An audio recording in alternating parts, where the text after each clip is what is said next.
Bien, vamos a ver el ejercicio 25.2 ahora, que es bastante sencillo, también no tiene ningún tipo de complicación. Dice, un alambre de plata de 2,6 milímetros de diámetro transfiere una carga de 420 coulomb en 80 minutos. La plata contiene 5,8 por 10 a la 28 electrones libres por metro cúbico. A. ¿Cuál es la corriente en el alambre? B. ¿Cuál es la magnitud de la velocidad de arrastre de los electrones en el alambre? Bien, pasamos acá,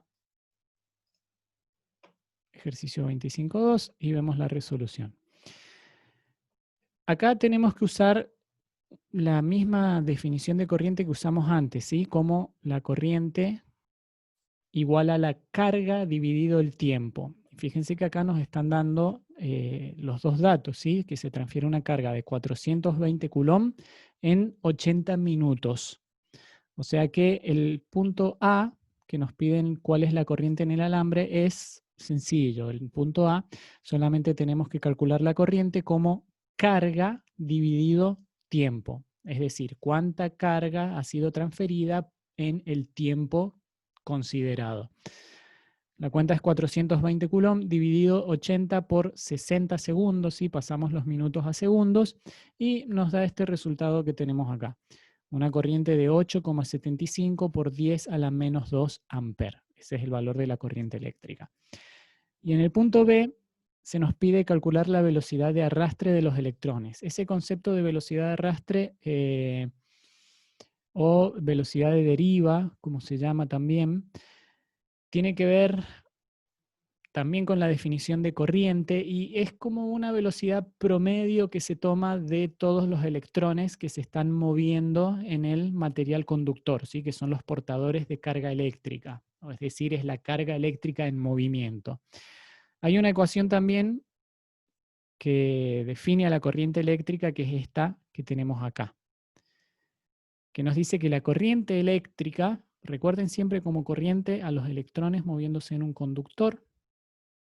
Por ahí es útil hacer la analogía con moléculas de agua que están moviéndose en una manguera, ¿sí? Es ese movimiento, ese flujo de algunas partículas en particular. En este caso consideramos electrones como cargas eléctricas. Y tenemos esta definición de corriente que dice que la corriente es igual a N, que es la densidad de electrones, que es lo que se nos da acá. Para la plata, ¿sí? Se nos dice que este conductor es de plata, un alambre de plata, y la plata tiene 5,8 por 10 a la 28 electrones por metro cúbico. ¿Sí? Esta es la N que aparece acá en la ecuación. Lo voy a marcar con otro color. Es la densidad de electrones en el material.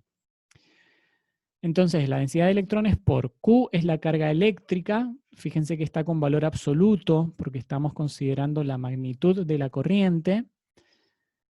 B es la velocidad de deriva o la velocidad de arrastre.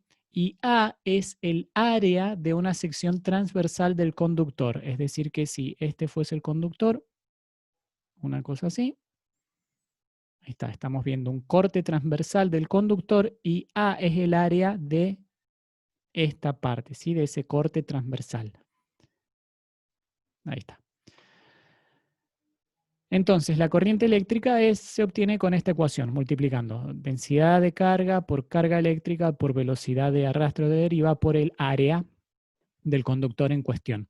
Fíjense entonces que es sencillo también porque nos piden calcular la velocidad de arrastre, o sea que lo único que tenemos que hacer es despejar este valor y todo lo otro es dato. Porque la corriente la calculamos en el punto A. La densidad de carga, la densidad de electrones en la plata es un dato, la carga del electrón es un dato y el área también la podemos calcular considerando el diámetro que se nos da del conductor.